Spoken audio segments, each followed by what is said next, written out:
नमस्कार दोस्तों, आप सभी को हमारे यूट्यूब चैनल पे स्वागत है। आज हम मूवी के बारे में आपको इन्फॉर्मेशन देने वाले, उसका नाम है एंटमैन एंड वास्प क्वांटुमेनिया और ये मूवी आपको किस OTT प्लेटफॉर्म पर, किस टेलीविजन चैनल पर देखने को मिलेगा, उसके बारे में भी एक जानकारी देंगे। तो चलिए शुरू करते हैं।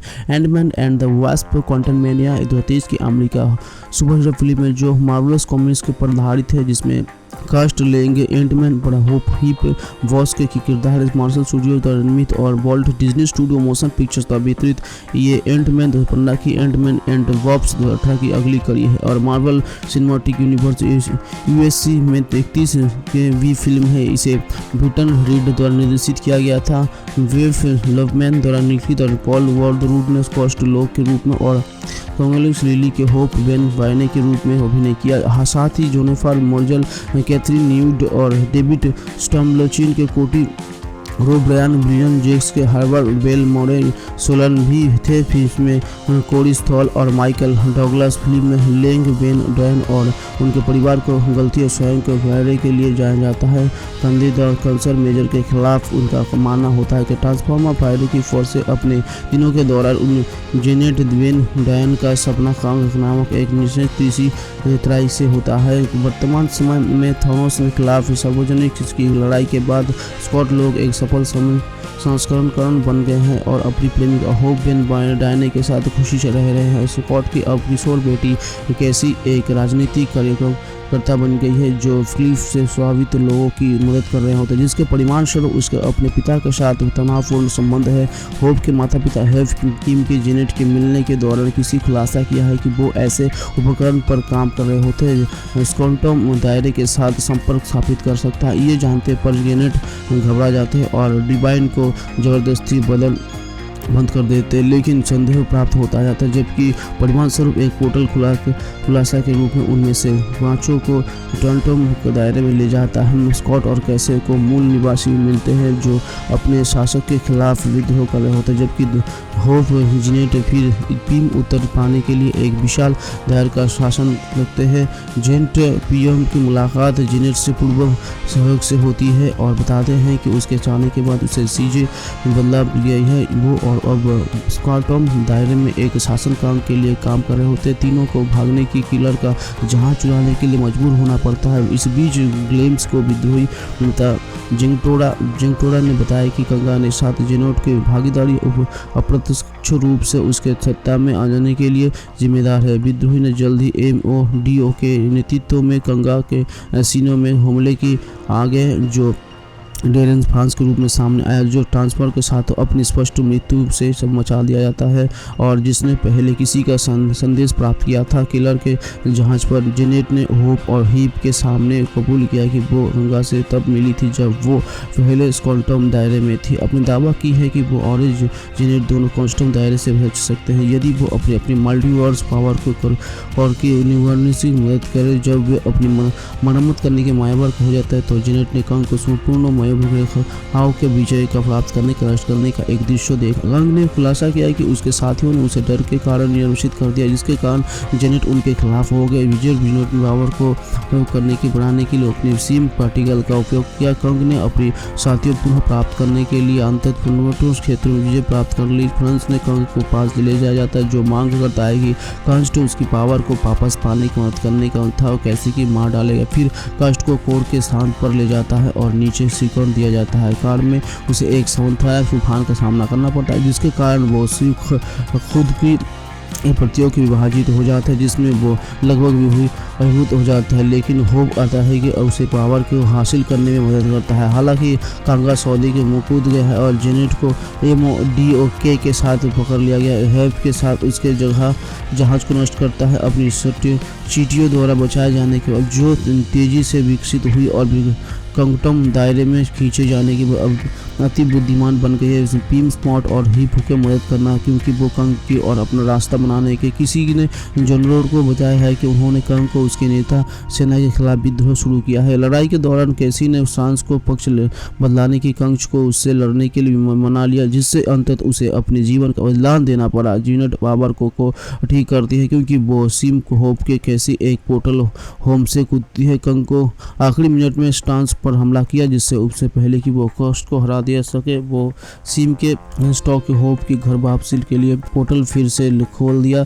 जैसे ही स्टॉक खुशी खुशी अपना जीवन फिर से शुरू करता, वो उस रात पर पुनर्विचार करना शुरू कर देते हैं और उसे बताता था कि वंगा की मौत कैसे भयानक घटना की शुरुआत है, लेकिन वो उसे नजरअंदाज कर देता। एंटमैन एंड द वॉक्स 2018 के रिलीज से पहले निर्देशित पे टन रीड के कहा है उस फिल्म के ऐसे तथ्य के जो फ्रेंचाइजी की संभालती तीसरी फिल्म है बहुत कुछ खेलने के लिए छोड़ते हैं। इन्होंने वॉक्सटॉम दायरे पर प्रकाश डाला जिसे एंटमैन 2015 पेश किया जाता था और एंटमैन वापस के पंगों की खींच की गई। रीड ने कहा है कि वे पिछली फिल्म के लिए बस इतने ही रिलीजियस के लिए कहते हैं और वो फरवरी 2019 में एक हेफमैन के अभिनेता माइकल डगलस की पुष्टि की एंटमैन एंड द होप्स की अगली कड़ी के बारे में अनौपचारिक चर्चा हुई थी। हालांकि उस समय तक एम्मा लोंगी के मिली ने कुछ किया था।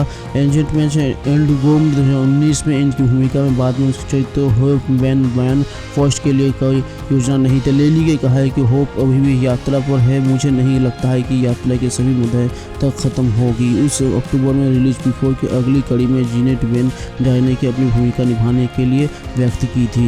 यूनिकॉर्न से बचाने के लिए मिलकर काम करने पर सहमत है, जबकि ऑटोबोट्स और मैक्सिकन के हेरकॉर्न सेना से लड़ते हैं। नूह का एलेना कुंजी से करीब घुस जाते हैं। एलेना द्वारा जागर किए गए एक्सेस कोड के साथ उसे निष्क्रिय करने की योजना बना रहे हैं। लड़ाई के दौरान स्कॉच ने नीराज को गंभीर रूप से घायल कर दिया जो नूह की रक्षा कर रहा होता है, लेकिन उसके गस्तिका शरीर को नूह के लिए एक संचालित एक्सोसूट में बदल देता है ताकि वो एक साथ लड़ सके। जब कुंजी इंजूर से संक्रमित घाटी के संक्रमित करते हैं तो मोड़ा पुनः प्रक्रिय हो जाते हैं और वो ऑटोपार्ट्स और मैक्सिमल्स को लड़ाई का संरक्ष मोड़ने की मदद करता है। ऑक्सीमोटो स्कॉट को मार देता है, लेकिन इससे पहले कि नहीं है कि वो पोर्टल को अब बंद होने से रोकने के लिए नियंत्रित कोकल को नुकसान पहुंचता है। ऑटोमोट्स कुंजी को नष्ट कर देता है और पोर्टल को ध्वस्त कर देता है। खुद को बलिदान करने के लिए तैयार हो जाता है, लेकिन नूह उनको आर्मर्स को विस्फोटित भ्रमर को फंसने की बचाने है शॉर्ट सर्किट सेना की नष्ट कर देता है।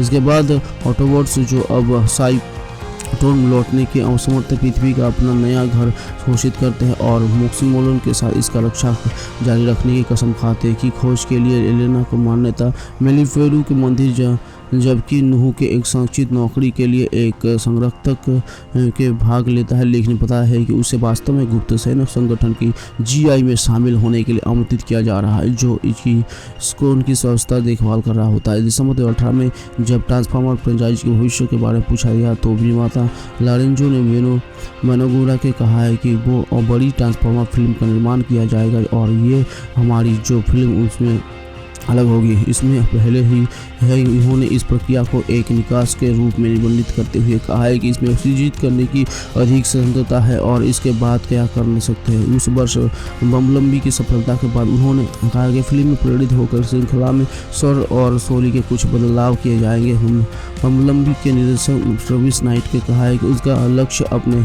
एनिमेशन स्टूडियो के लाइक वापसी करना था। लाइका हालांकि उन्होंने स्वीकार किया कि सीक्वल के लिए उनके पास कुछ विचार है। जॉन सीना ने अगली कड़ी में अपनी भूमिका के दोहराने की रुचि व्यक्त की गई। लेखिका स्कीटिना डांसर की कहा है कि वो जानती है कि अगले के साथ साथ क्या होने चाहती है। जनवरी 2019 में अंत में एक सीक्वल की घोषणा की। माइक डी बोनारोस ने पुष्टि की कि बम्बलम्बी सीक्वल के लिए कुछ विकसित कर रहे थे। जनवरी 2020 में पैरामाउंट पिक्चर्स कथित तौर पर 2 अलग अलग ट्रांसफॉर्मर फिल्मों पर काम कर रहा होता है, जो एक वेम्स डेवलपमेंट द्वारा लिखित है, दूसरी जॉबी हेरल्ड द्वारा लिखी गई है। नवंबर में स्टीकल केवल जूनियर को हेरल्ड को पटकथा निर्देशित करने के लिए किया गया था। फरवरी 2021 में ये पता चलता है कि फिल्म का शीर्षक ट्रांसफॉर्मर बीस्ट अलायंस के तहत चल रही थी, जिसमें बीस्ट वॉश फ्रेंचाइजी के पात्रों की शुरुआत का संकेत दिया गया था। जून में से पैरामाउंट द्वारा आयोजित एक आभासी कार्यक्रम के दौरान डी विनोबोदो का केवल के आधिकारिक शीर्षक transformer rise of the beast और एक में बम्बलबी सीक्वल का 20 वर्ष फिल्म दोनों का खुलासा किया कि पुष्टि की इसमें एक फीचर होगा कि मैक्सी वंश फ्रेंचाइजी का टेलर कास्ट गुट और एक नया दृष्टिकोण फिल्म का स्वर और एक्शन सेंटीमीटर टू जमिनेटेड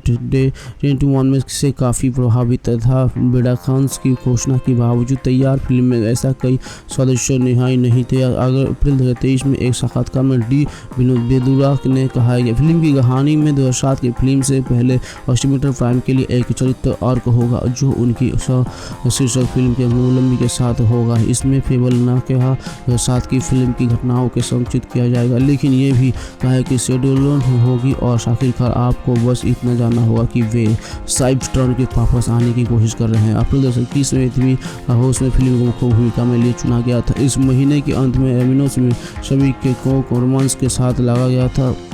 चलता है कि होरल्ड ने भटकता फिर से लिखने के लिए डॉनल्ड मोटोरेल्ड और जॉश पोटर्स को काम पर रखा गया था। अंततः डोनाल्ड मोटोर्स चरित्र के जॉन हिप्पियंस के साथ पटकथा क्रेडिट प्राप्त हुआ। होरल्ड के केवल कहानी क्रेडिट प्राप्त हुआ, जबकि केन नेथन टोनी टेलरमायर जुएल टेलर और